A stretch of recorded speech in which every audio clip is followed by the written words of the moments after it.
em là sản phẩm đường enzyme được làm từ mía tươi.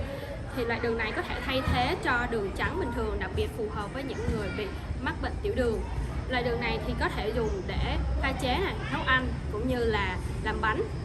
Nó có chứa nó rất là tốt cho hệ tiêu hóa cũng như là giúp thanh lọc cơ thể, bởi vì nó chứa nhiều lợi khuẩn. Qua quá trình làm nên loại đường này thì em cảm thấy là một quá trình rất là thú vị, bởi vì nó cho em những cái ý nghĩa về sự kiên nhẫn cũng như là những cái giá trị của thực phẩm từ thiên nhiên.